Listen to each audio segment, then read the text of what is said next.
சென்னை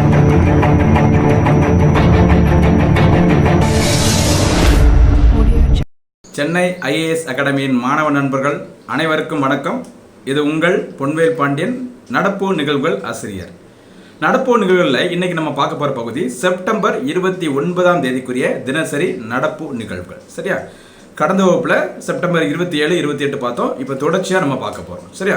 பார்க்கலாம். செப்டம்பர் 29 நடப்பு நிகழ்வுகள். ஃபர்ஸ்ட் பாயிண்ட் என்னன்னு சொல்லி பார்த்தீங்கன்னா பாருங்க, மூத்த குடிமக்களுக்கான பாதுகாப்பு மற்றும் உதவி எண் அறிவிக்கப்பட்டுள்ளது. சரியா? மூத்த குடிமக்கள் எல்டர் லைன் அப்படின்னு சொல்லுவாங்க. அதோட பேர் என்னன்னு பார்த்தீங்கன்னா எல்டர் லைன். சரியா? மூத்த வயதுடைய மக்களின் பாதுகாப்புக்கும் உதவிக்கும் நாட்டின் முதல் எல்டர் லைன் என்கிற இலவச உதவி எண்ணை, அதாவது அந்த உதவி எண் என்னன்னு பார்த்தீங்கன்னா 14567. சரியா? 1 போட்டு 4567 அறிமுகப்படுத்துறது யார் அப்படின்னு சொல்லி பார்த்தீங்கன்னா மத்திய அரசு. ஓகேவா? அதனோட பயன் என்னன்னு சொல்லி பார்த்தீங்கன்னா இதன் மூலம் மூத்த குடிமக்கள் ஓய்வூதிய விஷயங்கள், சட்ட உதவிகள் தொடர்பான விஷயங்கள், வழிகாட்டுதல்கள் போன்றவற்றை பெற முடியும். சரியா? பார்த்தீங்கன்னா 112 அப்படிங்கிற ஒரு இலவச அழைப்பு எண் இருக்கு. அனைத்து வகையான இலவச அழைப்பு எண் அப்படிங்கிற மாதிரி மத்திய அரசு அறிமுகப்படுத்தியிருந்தாங்க. 181 மகளிருக்கானது. அந்த மாதிரி 1950 அப்படிங்கிறது தேர்தல் தொடர்பான புகார்களை தெரிவிப்பதற்கான, சந்தேகங்களை தெரிந்து கொள்வதற்கான ஒரு இலவச அழைப்பு எண் 1950 அப்படிங்கிறது. அந்த வகையில் மூத்த குடிமக்களுக்காக ஒரு இலவச அழைப்பு எண் அறிமுகப்படுத்தியிருக்காங்க மத்திய அரசு. அந்த எண் என்னன்னு பார்த்தீங்கன்னா அந்த நம்பர் 14567. சரியா? அது பேர் எல்டர் லைன் அப்படிங்கிற மாதிரி சொல்றாங்க. சரியா? அதன் மூலமாக ஓய்வூதிய விஷயங்கள், சட்ட உதவிகள் தொடர்பான விஷயங்கள், வழிகாட்டுதல்கள் போன்றவற்றை இந்த மூத்த குடிமக்கள் பெற முடியும். அடுத்த செகண்ட் பாயிண்ட் பாருங்க. இன்றைய தினத்திற்கான இரண்டாவது பாயிண்ட் ஒரு முக்கியமானது, விருது சம்பந்தப்பட்டது. தமிழ்நாடு வேளாண்மை பல்கலைக்கழகத்திற்கு 3 விருதுகள் மத்திய அரசு வழங்கியுள்ளது. என்னன்னு சொல்லி பார்க்கலாம். தேசிய உயர்கல்வி திட்டத்தின் கீழ் இந்திய வேளாண் ஆராய்ச்சி கவுன்சில் நடத்திய போட்டிகளில் தமிழ்நாடு வேளாண்மை பல்கலைக்கழகத்திற்கு பசுமை தூய்மை வளாகம் உட்பட 3 தேசிய விருதுகள் வழங்கப்பட்டுள்ளன. சரியா? அந்த போட்டி அப்போ யார் நடத்தியிருக்காங்க? இந்திய வேளாண் ஆராய்ச்சி council, Indian agricultural research council. அவங்க ஐசிஏஆர்னு சொல்லுவாங்க. அந்த ஐசிஏஆர் நடத்திய அந்த தேசிய உயர்கல்வி திட்டத்தின் கீழ் நடத்தப்பட்ட அந்த போட்டியில் தமிழகத்திற்கு 3 தேசிய விருதுகள் வழங்கப்பட்டுள்ளன. அது எப்போ யார் வழங்கினாங்க அப்படிங்கிறத பாருங்க. புதுடெல்லியில் நடைபெற்ற இந்திய வேளாண் ஆராய்ச்சி கவுன்சில் மற்றும் மாநில பல்கலைக்கழகங்களின் துணைவேந்தர்கள் கூட்டத்தில் தமிழ்நாடு வேளாண்மை பல்கலைக்கழக துணைவேந்தரான நீ குமார் என்பவரிடம் இந்திய வேளாண் ஆராய்ச்சி கழக தலைவரான திரிலோஷன் மொகபத்ரா இந்த விருதினை வழங்கியுள்ளார். அப்ப நீ குமார் என்பவர் தமிழ்நாடு வேளாண்மை பல்கலைக்கழகத்தின் துணைவேந்தர், இந்திய வேளாண் ஆராய்ச்சி கழகத்தின் தலைவர் திரிலோஷன் மொகபத்ரா. ரீசனா நியூஸ்ல வந்ததுனால அதை கூட தனியாக குறிப்பிட்டு மென்ஷன் பண்ணி கேள்வியா கேட்கலாம். கவனமா இருந்துக்கோங்க. சரியா? நெக்ஸ்ட் அடுத்த பாயிண்ட் பார்த்தீங்கன்னா,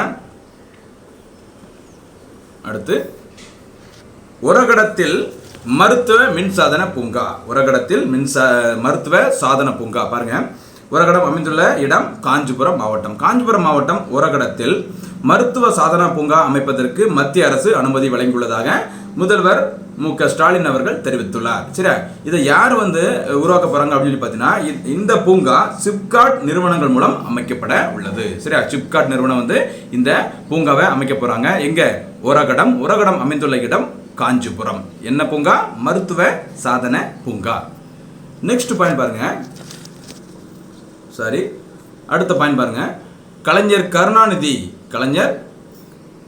கருணாநிதி செம்மொழி தமிழ் விருதுகள். சரியா? கலைஞர் கருணாநிதி செம்மொழி தமிழ் விருதுகள் கடந்த 2010 முதல் 2019ஆம் ஆண்டு இடையிலான 10 ஆண்டுகளுக்கான கலைஞர் கருணாநிதி செம்மொழி தமிழ் விருதுகள் அறிவிக்கப்பட்டுள்ளன. சரி, அதாவது 2010, அதுக்கு முன்னாடியில் அதை 2009 அறிவிச்சு 2010 சொல்லியிருந்தாங்க. அதுக்கு பிறகு பார்த்தீங்கன்னா வேற ஆட்சி மாறிச்சு. அதுக்கப்புறம் அந்த கலைஞர் கருணாநிதி செம்மொழி தமிழ் விருதுகள் மொத்தமாகவே வழங்கப்படவில்லை. எப்போதுலேருந்து? 2010 19 வரைக்கும். ஓகேவா? அதன் பிறகு இப்போ ரீசெண்டாக திராவிட முன்னேற்ற கழகம் ஆட்சியை கைப்பற்றியதை எடுத்து பார்த்தீங்கன்னா அந்த 2010 2019 வரை கொடுக்காம இருந்த அந்த தமிழ் விருதுகள், என்ன விருதுகள்? கலைஞர் மு கருணாநிதி செம்மொழி தமிழ் விருதுகள் தற்போது அறிவிக்கப்பட்டுள்ளது. யாருக்கெல்லாம் கொடுத்துருக்காங்க அப்படிங்கிறத பார்க்கலாம். சரியா? அதற்கு முன்பு ஒரு முக்கியமான பாயிண்ட் என்னன்னு சொல்லி பாருங்க. இந்த விருது இந்தியாவிலேயே உயரிய விருதாக ரூபாய் 10 லட்சம் பரிசு தொகையுடன் வழங்கப்படுகிறது. சரி, இவ்வளவு அமௌண்ட் வந்து வேற எந்த விருதுக்கும் கிடையாது. 10 லட்சம் ரூபாய் வந்து பரிசு தொகை இருக்குது. ஓகேவா, இந்த விருதிற்கு. இந்த விருதினை முதன்முறையாக பெற்றவர் யார் அப்படின்னு பார்த்தீங்கன்னா ஃபின்லாந்து நாட்டை சேர்ந்த பேராசிரியரான அஸ்கோ பார்போசோ ஆவார். சரி, அஸ்கோ பார்போசோ ஆவார். இவருக்கு அந்த விருது எப்போ வழங்கப்பட்டது அப்படின்னு சொல்லி பார்த்தீங்கன்னா 2010ஆம் ஆண்டு நடைபெற்ற கோவை உலக தமிழ் செம்மொழி மாநாட்டில் அந்த விருது வழங்கப்பட்டது. சரி, அப்போது தமிழக முதல்வராக இருந்தவர் முன்னாள் முதல்வர் யாரு மு கருணாநிதி அவர்கள் தான் 2010ஆம் ஆண்டில் கோவை உலக தமிழ் செம்மொழி மாநாட்டை நடத்தினார். அந்த மாநாட்டின் போது தான் முதன்முறையாக கலைஞர் கருணாநிதி பெயரிலான அந்த என்ன விருது செம்மொழி தமிழ் விருதுகள் அறிவிக்கப்பட்டது. முதல் விருதை பெற்றவர் பின்லாந்து நாட்டை சேர்ந்த அஸ்கோ பார்போசோ. சரியா, இப்போ ரீசெண்டா என்ன நியூஸ் பார்த்தீங்கன்னா அந்த 2010க்கு பிறகு அந்த விருதுகள் வந்து யாருக்கும் வழங்கப்படவில்லை. இப்போ யாருக்கெல்லாம் கொடுத்துருக்காங்க அப்படிங்கிற மொத்த லிஸ்ட்டை பார்க்கலாம். சரியா, ஃபர்ஸ்ட் பாருங்க, தற்போது 2010 முதல் 2019ஆம் ஆண்டு வரையிலான அந்த விருதுகள் அறிவிக்கப்பட்டுள்ளன. சரி, அதில் 2010ஆம் ஆண்டிற்கான விருது யாருக்கு வழங்கப்பட்டுள்ளது அப்படின்னு பார்த்தீங்கன்னா முனைவர் வி.எஸ். ராஜம். சரியா, முனைவர் வி.எஸ். ராஜம் என்பவருக்கு வழங்கப்பட்டுள்ளது. அடுத்து 2011 பொன் கோதண்ட ராமன், பேராசிரியர் பொன் கோதண்ட ராமன். அவரோட சிறப்பு பேர் என்னன்னு பார்த்தீங்கன்னா பொற்கோ என்பதாகும். சரியா, அடுத்து 2012ஆம் ஆண்டிற்கான விருது பேராசிரியர் இ. சுந்தரமூர்த்தி என்பவருக்கும் 2013ஆம் ஆண்டிற்கான அந்த கலைஞர் கருணாநிதி பேரிலான அந்த செம்மொழி விருது வந்து பேராசிரியர் ப. மருதநாயகம் என்பவருக்கும் வழங்கப்பட்டுள்ளது. இது 2013. அடுத்து 2014ஆம் ஆண்டிற்கான அந்த விருது யாருக்கு வழங்கப்பட்டுள்ளது அப்படின்னு சொல்லி பார்த்தீங்கன்னா 2014 பேராசிரியர் கு. மோகன ராசு. 2015 பேராசிரியர் மறைமலை இலக்குவனார். 2016 பேராசிரியர் க. ராஜன். ஓகேவா, ராஜன் குழு இதனுடன் தொடர்புடையது. ஏ.கே. ராஜன் குழு. இந்த பேரை பார்த்தோன்னே டக்குன்னு ஞாபகம் வந்தது. ஏ.கே. ராஜன் குழு தமிழகத்தில் நீட் தேர்வின் தாக்கம் குறித்து ஆராய அமைக்கப்பட்ட குழு. சரியா, அது வந்து ஏ.கே. ராஜன் குழு. நம்ம இங்கே பார்த்துருக்கிறது க. ராஜன் அவர்களுக்கு 2016ஆம் ஆண்டிற்கான அந்த விருது வழங்கப்பட்டுள்ளது. சரியா, அடுத்து பார்த்தீங்கன்னா 2017 உல்ட்ரிக் நிக்லாஸ். அடுத்து 2018 கவிஞர் ஈரோடு தமிழன்பன். சரியா, கடைசியாக 2019ஆம் ஆண்டிற்கான விருது யாருக்கு அறிவிக்கப்பட்டுள்ளது அப்படின்னு பார்த்தீங்கன்னா கு. சிவமணி என்பவருக்கு வழங்கப்பட்டுள்ளது. சரியா, அப்போ பார்த்தீங்கன்னா இந்த இடத்துல நம்ம பார்க்கறது கலைஞர் மு கருணாநிதி செம்மொழி தமிழ் விருதுகள் முதன்முறையாக 2009 அறிவிக்கப்பட்டது. இந்த மாதிரி விருது கொடுக்க போறோம் அப்படின்னு சொல்லிட்டு 2009ஆம் ஆண்டிற்கான விருது 2010 கொடுத்தாங்க. 10ல இருந்து 2019 வரைக்கும் விருதுகள் வழங்கப்படவில்லை. அதற்கான விருதுகள் தற்போது அறிவிக்கப்பட்டுள்ளது. சரியா, இந்த விருதுகள் வந்து யார் வழங்குறாங்க அப்படின்னு சொல்லி பார்த்தீங்கன்னா இந்த விருதுகள் செம்மொழி தமிழாய்வு, மறந்துடக்கூடாது. இந்த விருதுகள் யார் வழங்குறாங்க? இந்த விருதுகள் வழங்குறது செம்மொழி தமிழாய்வு. இதில் கொடுத்துருக்காங்க பாருங்க, செம்மொழி தமிழாய்வு மத்திய நிறுவனத்தால் வழங்கப்படுகிறது. அடுத்து பார்க்க போகிறது எல்ஐசி மற்றும் தபால் துறை இடையே ஒப்பந்தம். ஆயுள் காப்பீட்டு பாலிசிக்கான கையேட்டினை அச்சடித்து தபாலில் அனுப்புவதற்காக அச்சிலிருந்து தபாலுக்கு என்ற ஒப்பந்தத்தை எல்ஐசி நிறுவனம் மற்றும் தபால் துறையுடன் மேற்கொண்டுள்ளது. சரியா, எல்ஐசி நிறுவனம் ரீசெண்டா தபால் துறையுடன் அச்சிலிருந்து தபாலுக்கு என்ற ஒப்பந்தத்தை மேற்கொண்டிருக்காங்க. அதனோட முக்கியமான நோக்கம் ஆயுஷ் காப்பீட்டு பாலிசிக்கான கையேட்டினை அச்சடித்து அதை தபாலில் அனுப்பும் முறை. ஓகேவா, எல்ஐசி உருவாக்கப்பட்டது 1956. தலைமையிடம் மும்பையில் இருக்குது. 1956 தலைமையிடம் மும்பையில் இருக்குது. அதன் தற்போதைய தலைவர் எம்.ஆர். குமார். ரீசன்ட் நியூஸ் என்னன்னு பார்த்தீங்கன்னா எல்ஐசியின் தலைவரின் அந்த பதவிக்காலம் வந்து 60லிருந்து 62ஆக உயர்த்தப்பட்டுள்ளது. அடுத்து இன்னொரு பாயிண்ட் பார்த்தீங்கன்னா 2024ஆம் ஆண்டிற்குள் ராணுவ தளவாட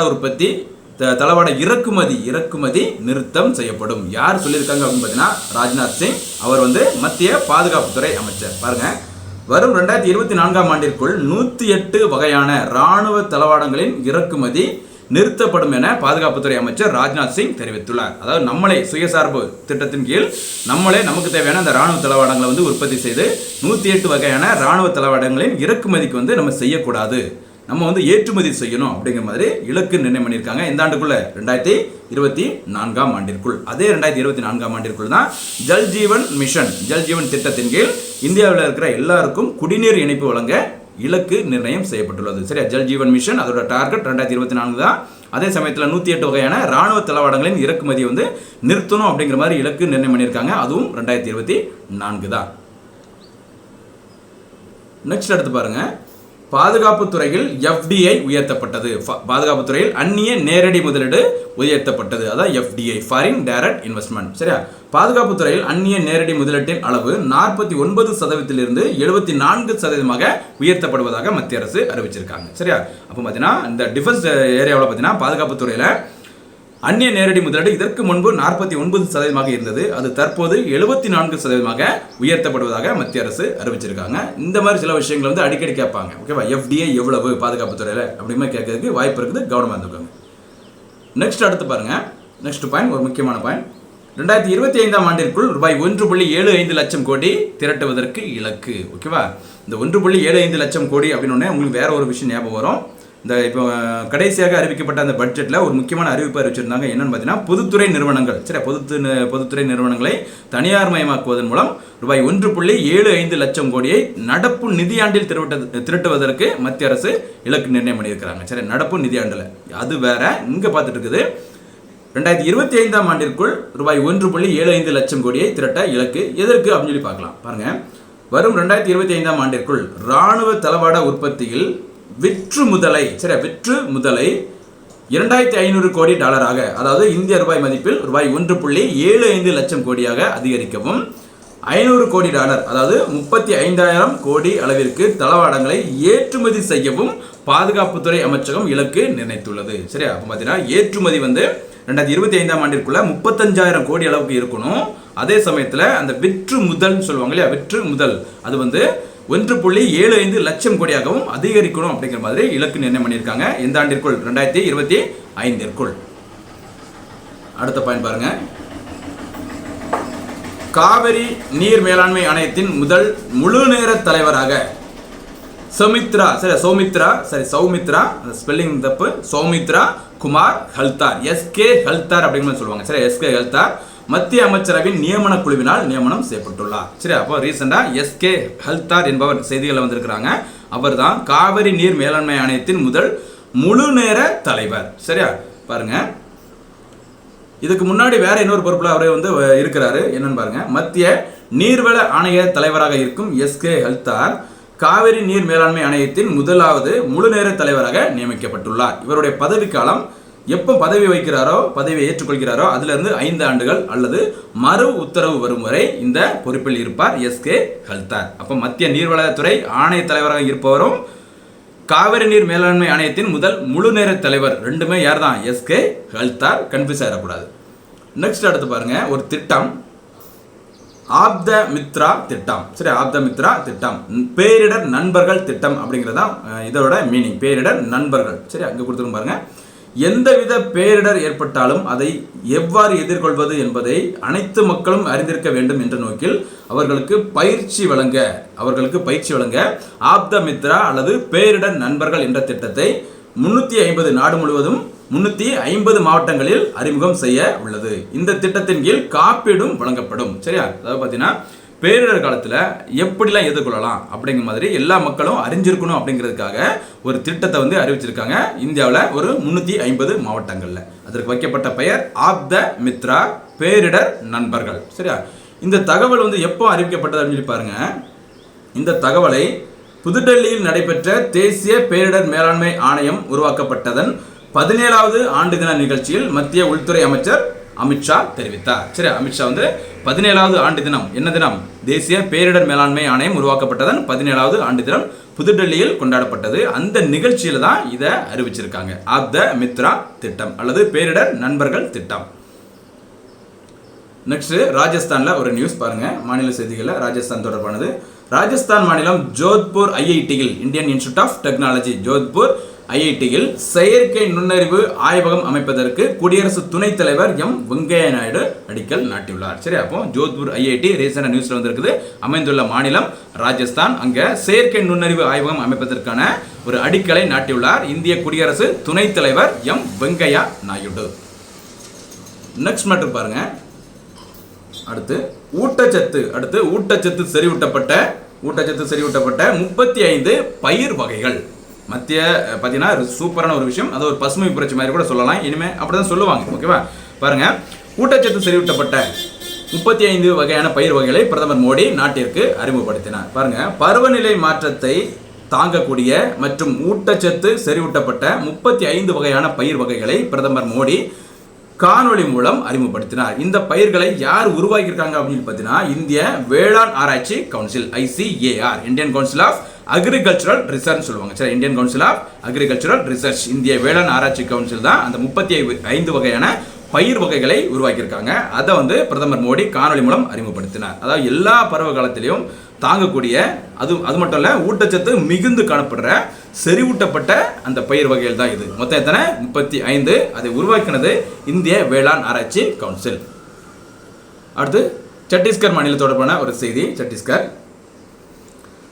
சத்தீஸ்கர் தலைநகர் ராய்ப்பூரில் கட்டப்பட்டுள்ள தேசிய உயிரி அழுத்த தாங்குதிறன் மைய கட்டிடத்தை பிரதமர் மோடி காணொலி மூலம் திறந்து வைத்தார். சரி, இப்போ ரீசெண்டாக தேசிய உயிரி அழுத்த தாங்குதிறன் மைய கட்டிடம் திறக்கப்பட்டுள்ளது. அது எங்கே அமைந்துள்ளது அப்படின்னு பார்த்தீங்கன்னா சத்தீஸ்கர் தலைநகர் ராய்ப்பூர். திறந்து வைத்தவர் பிரதமர் மோடி காணொலி மூலமாக. கொரோனா காரணமாக எல்லாமே பார்த்தீங்கன்னா மேக்சிமம் காணொலி மூலமாக தான் முக்கிய நிகழ்ச்சிகள் நடைபெறுகிறது. ஓகேவா? அடுத்து பார்த்தீங்கன்னா இது உங்களுக்கு தெரிஞ்சிருக்கும், சர்வதேச தானியங்கள் ஆண்டு 2023. சரி, 2023ஆம் ஆண்டை ஐக்கிய நாடுகள் சபை என்ன ஆண்டாக அறிவிச்சிருக்காங்க அப்படின்னு பார்த்தீங்கன்னா சர்வதேச தானியங்கள் ஆண்டாக கடைபிடிக்கப்படும் என ஐக்கிய நாடுகள் சபை அறிவித்துள்ளது. சரியா? இதற்கு பரிந்துரை செய்த நாடு எது அப்படின்னு பார்த்தீங்கன்னா இந்தியா உள்பட சில நாடுகள். ஓகேவா? இந்த ஆண்டு சர்வதேச தானியங்கள் ஆண்டு 2023 2023. நெக்ஸ்ட் அடுத்து கடைசி பாயிண்ட் இந்த தினத்திற்கானது என்னன்னு பாருங்க. கலைஞரின் வருமுன் காப்போம் திட்டம். சரியா? கலைஞரின் வருமுன் காப்போம் திட்டம். சரியா? மக்களை தேடி திட்டம், அந்த மாதிரி நிறைய விஷயங்களை தமிழக அரசு மேற்கொண்டு வராங்க. இந்த கலைஞரின் வருமுன் காப்போம் திட்டங்கிறது புதுசு கிடையாது, பழசு. என்னன்னு பாருங்க. கலைஞரின் வருமுன் திட்டம் கடந்த டிசம்பர் 30, 2006ஆம் ஆண்டில் அப்போதைய முதல்வர் மு கருணாநிதியால் தொடங்கப்பட்டது. சரியா? அதுக்கப்புறம் உங்களுக்கு தெரிஞ்சிருக்கும், ஆட்சி மாறினாலே சில திட்டங்களை நடைமுறைப்படுத்தப்படாது. ஓகேவா? அந்த வகையில் 2006ஆம் ஆண்டு தொடங்கப்பட்ட அந்த கலைஞரின் வருமுன் காப்போம் திட்டமானது நிறுத்தி வைக்கப்பட்டிருந்தது. தற்போது மீண்டும் தொடங்கப்பட உள்ளதாக தமிழக அரசு அறிவித்துள்ளது. திட்டத்தின் பெயர் கலைஞரின் வருமுன் காப்போம் திட்டம். சரியா? திராவிட முன்னேற்ற கழகம் தொடர்பான எந்த திட்டங்களாக இருந்தாலும் சரி ஃபுல் டீட்டெயிலாக பார்த்துக்கோங்க. கலைஞரை பற்றியும் ஃபுல்லாக டீட்டெயிலாக தெரிஞ்சுக்கோங்க. இனி வரப்போகிற தேர்வுகளில் அது தொடர்பாக நிறைய கேள்விகள் வர்றதுக்கு வாய்ப்புகள் இருக்குது. சரியா? சரி, நம்ம அடுத்து பார்க்க போகிறது இது வரைக்கும் நம்ம என்ன பார்த்துருக்கோம் அப்படிங்கிறத லைட்டாக ஒரு ரீகேப் மாதிரி பார்த்துட்டு வரலாம். சரியா? பாருங்கள், இந்த தினத்திற்கான ஃபர்ஸ்ட் பாயிண்ட், மூத்த குடிமக்களுக்கான பாதுகாப்பு மற்றும் உதவி எண் அறிவிக்கப்பட்டுள்ளது மத்திய அரசினால். அதற்கு வைக்கப்பட்ட பெயர் எல்டர் லைன். அந்த எண்ணின் பெயர் அந்த எண் என்னன்னு பார்த்தீங்கன்னா அந்த நம்பர் 14567. அடுத்து இரண்டாவது பாயிண்ட் பார்த்தீங்கன்னா இந்திய வேளாண் ஆராய்ச்சி கவுன்சில் நடத்திய போட்டிகளில் தமிழ்நாடு வேளாண்மை பல்கலைக்கழகத்திற்கு 3 தேசிய விருதுகள் வழங்கப்பட்டுள்ளன. அது தேசிய உயர்கல்வி திட்டத்தின் கீழ் இந்த போட்டிகள் நடத்தப்பட்டது. ஓகேவா? இந்திய வேளாண் ஆராய்ச்சி கழகத்தின் தலைவராக தற்போது இருப்பவர் திரிலோஷன் மொகபத்ரா ஆவார். நெக்ஸ்ட் அடுத்து பாருங்க, காஞ்சிபுரம் மாவட்டம் ஓரகடத்தில் மருத்துவ சாதன பூங்கா அமைப்பதற்கு மத்திய அரசு அனுமதி வழங்கியுள்ளதாக தமிழக முதல்வர் மு க ஸ்டாலின் தெரிவித்துள்ளார். அடுத்து பார்த்தீங்கன்னா 2010ஆம் ஆண்டு முதல் 2019ஆம் ஆண்டு இடையிலான 10 ஆண்டுகளுக்கான கலைஞர் மு கருணாநிதி செம்மொழி தமிழ் விருதுகள் அறிவிக்கப்பட்டுள்ளது. இந்த விருது முதன்முறையாக வழங்கப்பட்ட ஆண்டு 2010, அறிமுகப்படுத்தப்பட்டது 2009. நெக்ஸ்ட் அடுத்து பாருங்க, LIC மற்றும் தபால் துறை இடையே அச்சிலிருந்து தபாலுக்கு என்ற ஒப்பந்தம் கையெழுத்தாகி உள்ளது. அதோட நோக்கம் ஆயுள் காப்பீட்டு பாலிசிக்கான கையேட்டினை அச்சடித்து தபாலில் அனுப்புவதாகும்.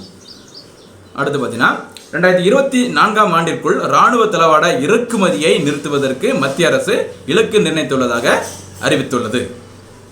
அதை அறிவித்தவர் பாதுகாப்புத்துறை அமைச்சர் ராஜ்நாத் சிங். அடுத்து பார்த்தீங்கன்னா பாதுகாப்பு துறையில் அந்நிய நேரடி முதலீட்டின் வரம்பானது 49%லிருந்து 74% உயர்த்தப்படுவதாக மத்திய அரசு அறிவித்துள்ளது, FDI. அடுத்து வரும் 2025ஆம் ஆண்டிற்குள் ராணுவ தளவாட உற்பத்தியின் விற்று முதலை ரூபாய் 1.75 லட்சம் கோடியாக அதிகரிக்கவும், அதே 2025ஆம் ஆண்டிற்குள் 35,000 கோடி அளவிற்கு ராணுவ தளவாடங்களை ஏற்றுமதி செய்வதற்கும் மத்திய அரசு இலக்கு நிர்ணயம் செய்துள்ளது. அடுத்து பாருங்க, காவிரி நீர் மேலாண்மை ஆணையத்தின் முதல் முழு நேர தலைவராக சௌமித்ரா குமார் ஹல்தார் SK ஹல்தார் நியமனம் செய்யப்பட்டுள்ளார். இவருடைய பதவிக்காலம் 5 ஆண்டுகள் அல்லது மறு உத்தரவு வரும் வரை அவர் அந்த பொறுப்பில் இருப்பாங்க. அடுத்து பார்த்தீங்கன்னா ஆப்த மித்ரா திட்டம். எந்தவித பேரிடர் ஏற்பட்டாலும் அதை எவ்வாறு எதிர்கொள்வது என்பதை அனைத்து மக்களும் அறிந்திருக்க வேண்டும் என்பதற்காக ஆப்த மித்ரா என்ற திட்டம் 350 மாவட்டங்களில் அறிமுகம் செய்யப்பட உள்ளது. அடுத்து ராஜஸ்தான் மாநிலம் ஜோத்பூர் ஐஐடியில் செயற்கை நுண்ணறிவு ஆய்வகம் அமைப்பதற்கான அந்த அடிக்கலை இந்திய குடியரசு துணைத் தலைவர் வெங்கையா நாயுடு நாட்டியுள்ளார். அடுத்து பார்த்தீங்கன்னா இந்திய வேளாண் ஆராய்ச்சி கவுன்சில் உருவாக்கிய 35 வகையான ஊட்டச்சத்து செறிவூட்டப்பட்ட பயிர் வகைகளை பிரதமர் மோடி காணொலி மூலம் அறிமுகப்படுத்தினார். மொத்தம் எத்தனை? 35. அடுத்து சத்தீஸ்கர் மாநிலம் தொடர்பான ஒரு செய்தி. சத்தீஸ்கர் தலைநகர் ராய்ப்பூரில் கட்டப்பட்டுள்ள தேசிய உயிரி அழுத்த தாங்குதிறன் மைய கட்டிடத்தை பிரதமர் மோடி காணொலி மூலம் திறந்து வைத்தார். அடுத்து ஐக்கிய நாடுகள் சபை வரும் 2023ஆம் ஆண்டினை சர்வதேச தானியங்கள் ஆண்டாக அறிவித்துள்ளது. அடுத்து 2006ஆம் ஆண்டு தொடங்கப்பட்டுள்ள கலைஞரின் வருமுன் காப்போம் திட்டம் தற்போது மீண்டும் தொடங்கப்பட்டுள்ளதாக தமிழக அரசு அறிவித்துள்ளது. சரியா? சரி நண்பர்களே, தொடர்ந்து பார்த்துட்டே வாங்க. ஒவ்வொரு நாளும் நோட்ஸ் எடுக்கிறதுக்கு மறந்துடாதீங்க. சரியா? நீங்கள் நல்லா நான் கடந்த வகுப்பில் கேள்விகள் கேட்டிருந்தேன். தொடர்ந்து கேள்விகளுக்கு பதில் சொல்லி பாருங்கள். நான் தொடர்ந்து கேள்விகள் கேட்க மறுபடியும் சந்திக்கலாம். நன்றி, வணக்கம்.